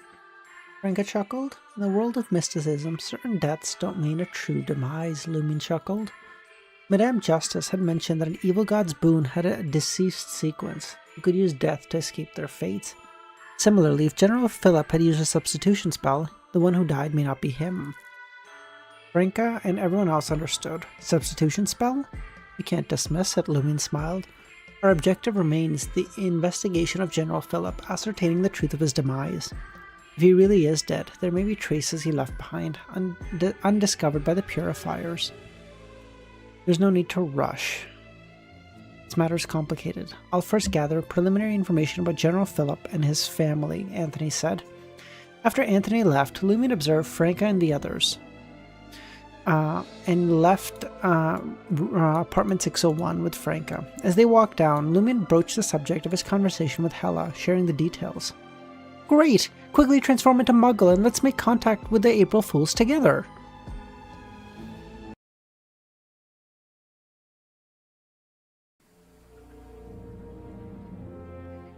Why are you so excited? Lumin said. Back home, there's a saying, if you get drenched in the rain, rip up someone else's umbrella. Just a jest. But isn't it interesting? Even though your appearance leans towards masculinity, simple adjustments can render you strikingly beautiful. Once your potion has been digested, have you not considered taking a potion of pleasure? Ugh, forget it. There is still some risk before Sequence 4. Laughter and jesting flowed between them. Unfortunately, Lumin echoed his sentiment. His curiosity then led him to inquire about Roselle and the perplexing attitudes of the Research Society. This is quite complex, Franca said, struggling to suppress a bout of laughter. It's difficult to explain. I'll explain it in detail eventually. Just be prepared, okay?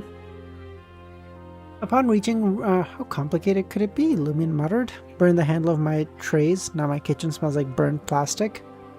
That'll teach you to fucking sass me when I ask you what a dish is, MX.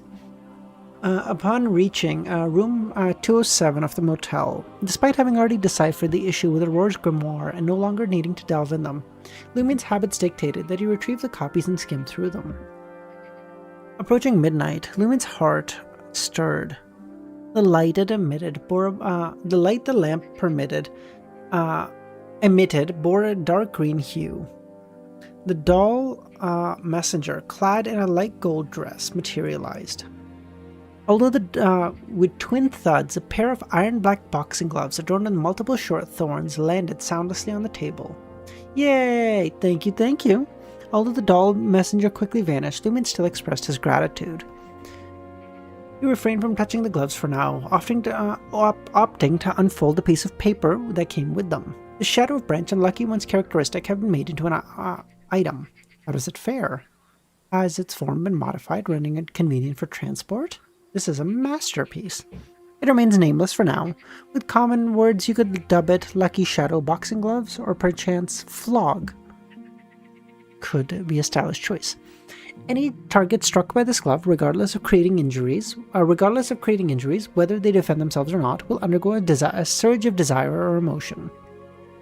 The specific emotion hinges on luck, yet with the presence of the lucky one, you can envision or simulate the corresponding desire and emotions ahead of time. The success rate is 70 or 80%. Following the trigger of the desires, a second strike won't engender new feelings. Instead, there's a likelihood of causing the pre-existing desires to erupt. This unleashes an overwhelming surge on most targets, inflicting significant harm or even incapacitation. While the likelihood of invoking desire or emotion with each hit isn't substantial, the repetitive blows will yield the desired outcome, unless you are cursed with bad luck. However, the glove's most exceptional facet isn't its offensive capabilities, but its defensive ones. It possesses unparalleled sturdiness, capable of withstanding an assault from a Reaper without incurring any damage. Sequence 5.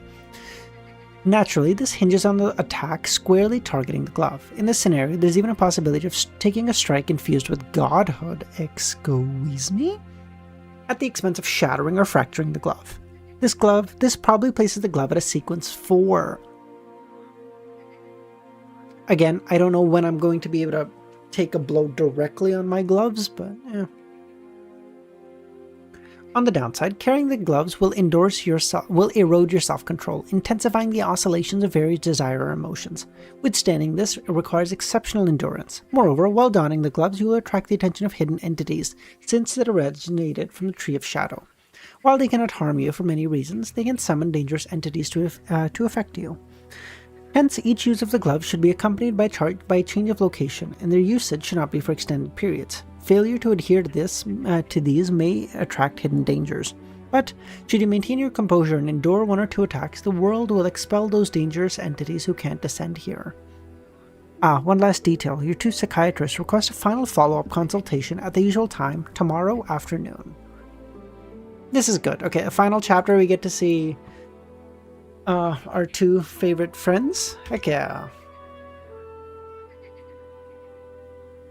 I still haven't gotten to see my favorite member of the Tarot Club, but I wait patiently.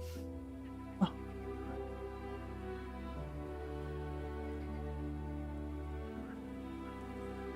Sounds like Grisel's travel from Wish.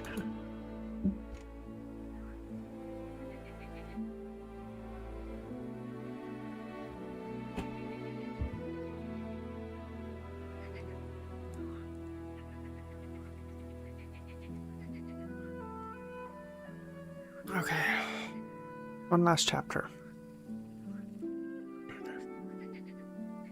Let me log in, hold on.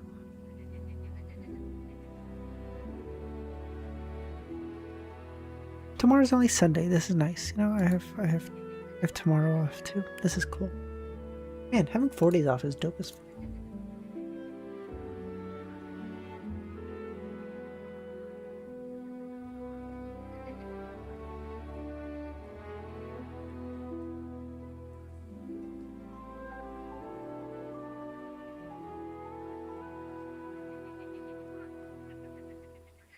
Music change? Okay.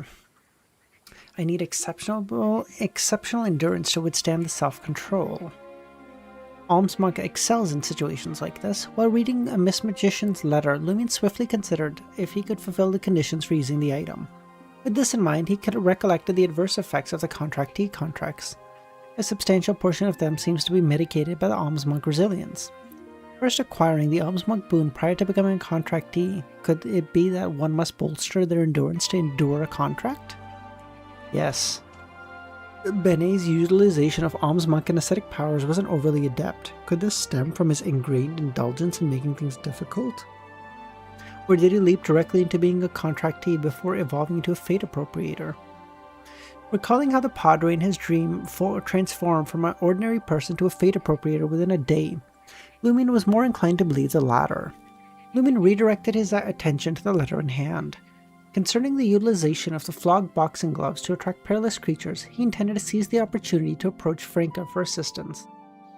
If indeed hazardous, he would need to contemplate reserving one's use of spirit world traversal to escape any future influence. Crimson flames silently surged, setting the letter ablaze. Amidst the ashes, Lumion reached out his hand to the iron-black boxing gloves. Although they lacked metallic texture and chilliness, they were rigid.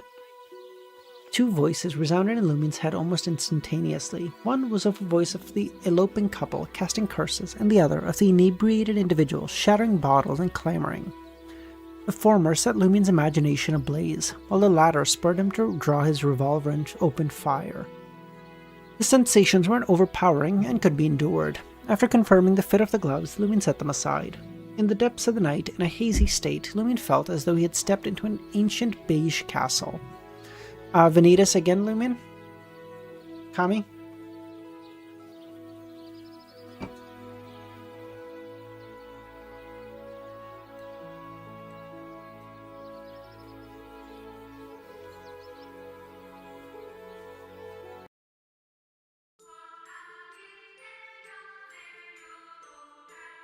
Lumion felt as though he had stepped into an ancient beige castle. Its exterior bore numerous dark and crimson stains. Hysterical laughters and shouts reverberated from within the castle. Lumion instinctively raised his gaze and spotted a deep red visage peering at him through the third window. Fine blood vessels attached from their sockets, leaving behind a pair of inky black cavities. Lumion's thoughts blurred as he involuntarily stepped into the ancient castle. What unfurled before his eyes were gruesome scenes. The maid rent her abdomen with a dining knife, drawing forth pallid intestines marred by blood. The valets ascended from the staircase to the second floor, only to throw themselves back to hell, repeating their falls in a macabre cycle. The butler clutched a comely female head, his lower body severed, and dragged himself with his elbows, leaving behind a broad and extended trail of blood. The headless mistress sat in the armchair, lifting her cup and pouring it into the gash in her neck. The pungent stench of blood and frenzied ambience pierced Lumion's mind, snapping his eyes open. He beheld the familiar, squalid ceiling and caught sight of the nocturnal clamor of Rue anarchy. It was all a dream. A scene from his dream lingered in Lumion's memory. As a beyonder seasoned in the world of mysticism, he didn't underestimate such a dream. Swiftly reviewing the day, Lumion zeroed in on two potential culprits: the lingering effects of the King's Pie game from earlier, or the impact of the boxing gloves. He cast a glance at the gloves left untouched beside his pillow, sensing the game was likely the trigger. An attempt to commune with Boris yielded no results. After securing the gloves in a drawer, Lumion drifted back to sleep. Throughout the night, nightmares plagued him repeatedly, each instance encountering that bizarre ancient castle. The following morning, Lumion adhered to his natural routine of jogging and practicing boxing, then set out in search of distinctive breakfast. After spending the entirety of the morning at Salle de Balbry, he eventually found himself standing before apartment 601. "You're quite the eager one," Franca said. "Remember you mentioned wanting to discuss Roselle with me?" Well, Franca said. "I'm feeling unwell." It's empathetic embarrassment. Franca led him to the living room. "Is the embarrassment on behalf of Roselle?" "Exactly," Franca said. "I'm seriously concerned that he might be so mortified that he'll rise from the grave to strangle me." "In simpler terms, Roselle, like us, hails from another world," Franca sighed. "Roselle is a transmigrator?" "Many of his inventions, beliefs, and ideas originate in our world. What's more significant, his diary was penned in the language of a nation your sister and I come from." "Oh, they're both Chinese? For fuck's sakes. Why it remains undeciphered for so long until... That's why it remained undeciphered for so long until our transmigration." Lumion's mind was a whirl. It seemed too fanatical. Nonetheless, he's an extraordinary individual, progressing from a mere Sequence 9, ascending to the path of the divine step by step, overthrowing the Sauron dynasty, and enacting monumental changes upon Intus and the world. China #1. Okay, Xi Jinping's strongest follower. Goddamn.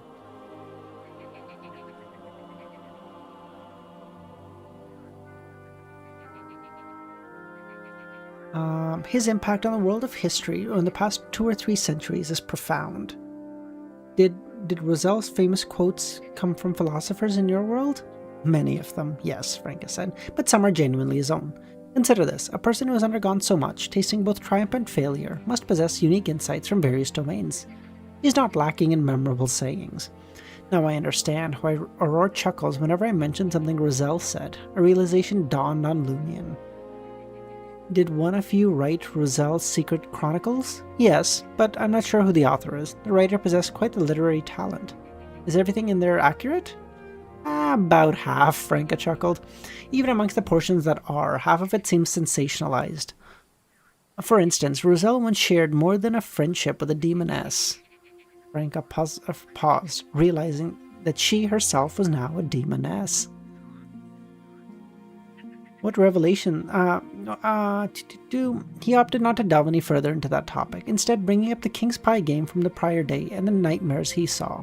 What revelations are hidden in that dream? He asked. I don't know. It conveys a sense of danger and weight and advises to stay away. Also, those nightmares appear to be lingering effects from some form of insanity. Lumion contemplated for a bit, deciding not to probe further for the time being.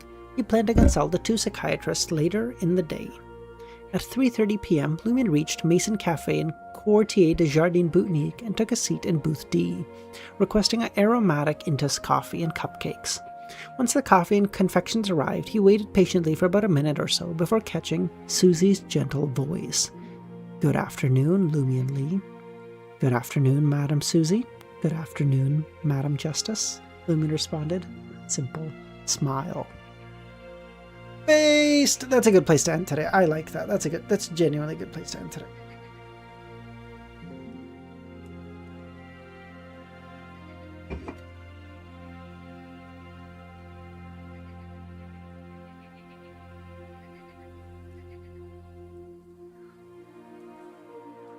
Cliffhanger? Nah, fuck that. What cliffhanger, bro? We're chilling. W stream. Thank you, Harsh. You're the first one in like, I don't know, months to say that. Appreciate you. Alright, boys. That's it. I'll end it there. Y'all have a good rest of your day or nights. And I'll catch y'all tomorrow.